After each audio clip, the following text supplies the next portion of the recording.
ఉండి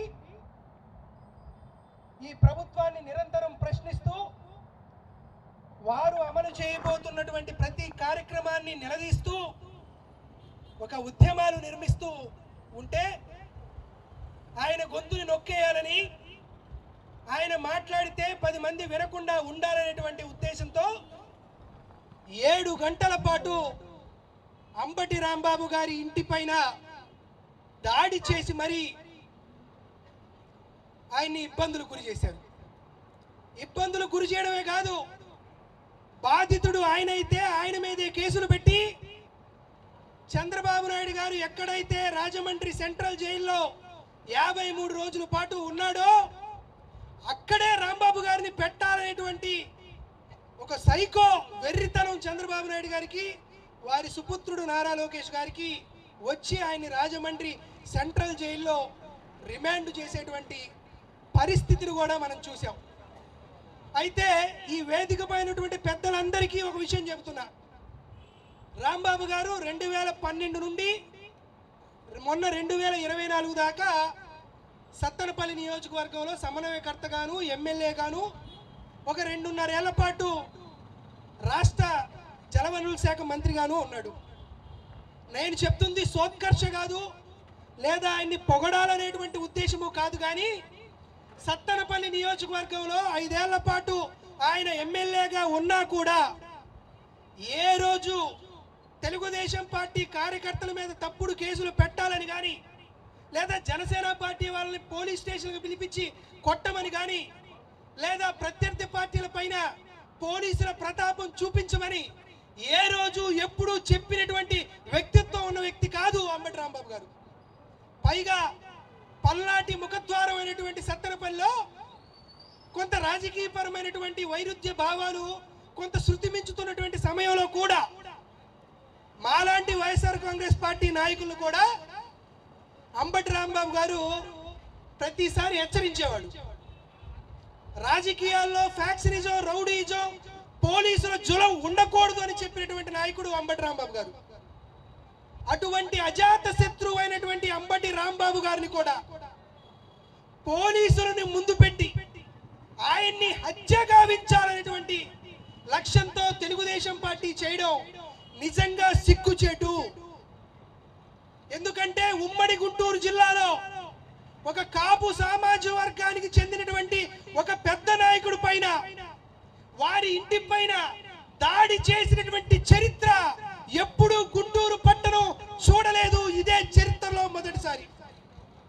ఒక్క కాపు నాయకుడినే కాదు, యాదవ నాయకుడు, అక్కడే ఉన్నటువంటి యాదవ సామాజిక వర్గానికి చెందినటువంటి నిమ్మకాయల రాజనారాయణ యాదవ్ పైన కూడా దాడి చేయడానికి, సోదరుడైనటువంటి హరికృష్ణారెడ్డి కల్లంని హత్య చేయడానికి కూడా తెలుగుదేశం పార్టీ నాయకులు పూనుకోవడం నిజంగా సిగ్గుమాలినటువంటి వ్యవహారం.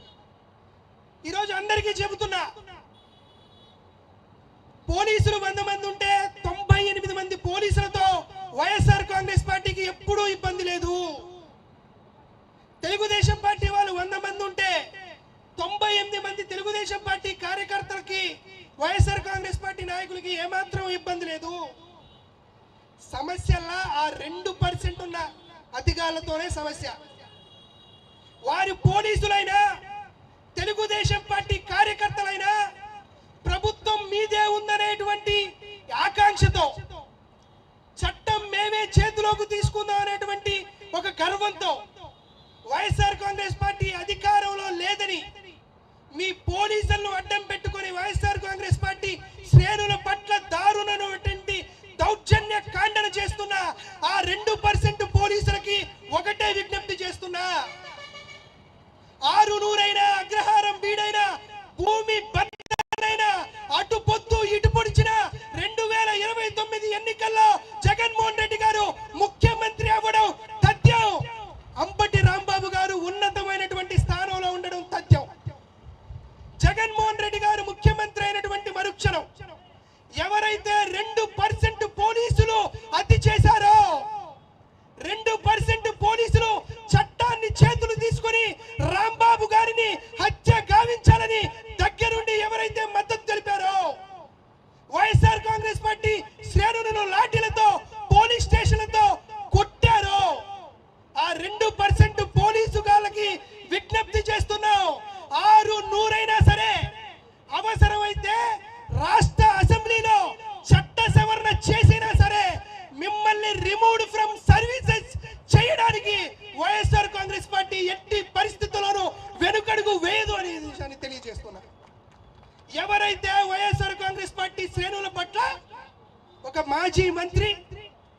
1985లోనే చట్టసభలకు ఎన్నికైనటువంటి అంబటి రాంబాబు గారిని పోలీస్ స్టేషన్ కు పిలిచి అర్ధరాత్రి పూట ఆయన పైన మ్యాన్ హ్యాండిలింగ్ చేయడానికి వీడియో తీసి అతన్ని ఇబ్బందులు గురిచేసి ఆ వీడియోని పై వాళ్లకు పంపించి ఒక సునకానందాన్ని పొందినటువంటి పోలీసులు ఉన్నటువంటి పోలీసులకి విజ్ఞప్తి చేస్తున్నాం.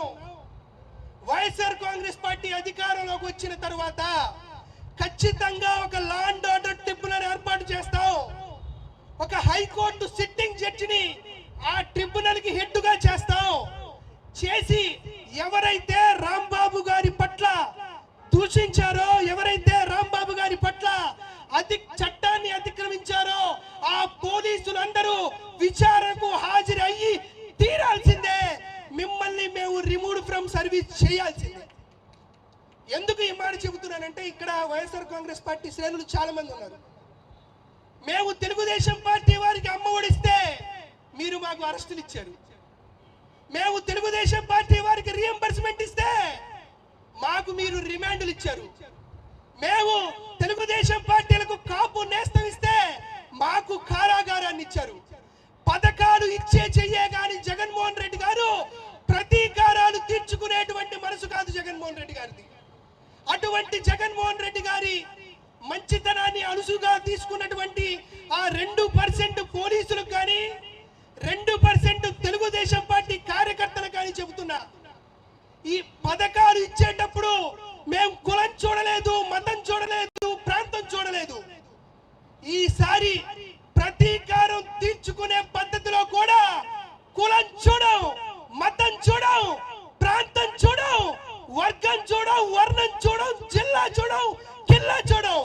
ఇచ్చిన వాడికి అట్టున్నర ఇవ్వడానికి వైఎస్ఆర్ కాంగ్రెస్ పార్టీ సిద్ధంగా ఉంటుంది.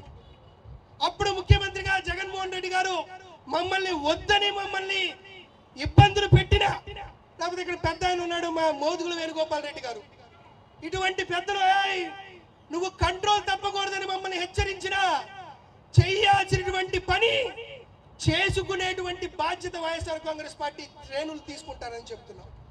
కాబట్టి ఈరోజు ఎన్ని జరిగినా కూడా, ఎన్ని ఇబ్బందులకు గురైనా కూడా తనకు జరిగినటువంటి అన్యాయం యావత్ రాష్ట్రానికి తెలియాలనేటువంటి ఏకైక లక్ష్యంతో అంబటి రాంబాబు గారు కలెక్టర్ ఆఫీస్ కి ఎదురుగా, ఎస్పీ ఆఫీస్ కి ఎదురుగా, గౌరవ న్యాయస్థానానికి ఎదురుగా ఆయనకి జరిగినటువంటి అన్యాయానికి నిరసనగా పోలీసులు చేసినటువంటి ప్రజా వ్యతిరేక చర్యలను వ్యతిరేకిస్తూ నిరసన నిరాహార దీక్ష చేయడం నిజంగా ప్రజాస్వామ్యయుతంగా ఆయన చేసినటువంటి పని చాలా మంచిదని చేస్తూ ఖచ్చితంగా వైఎస్ఆర్ కాంగ్రెస్ పార్టీ అంబటి రాంబాబు గారికి మద్దతుగా నిలుస్తుందని మనస్ఫూర్తిగా కోరుకుంటూ ఇటువంటి బృహత్తర కార్యక్రమానికి అన్ని కార్యక్రమాలు దగ్గరుండి చేసినటువంటి గుంటూరు జిల్లా వైఎస్ఆర్ కాంగ్రెస్ పార్టీ కార్యకర్తలకు, నాయకులకి మరొకసారి ధన్యవాదాలు తెలియజేసుకుంటూ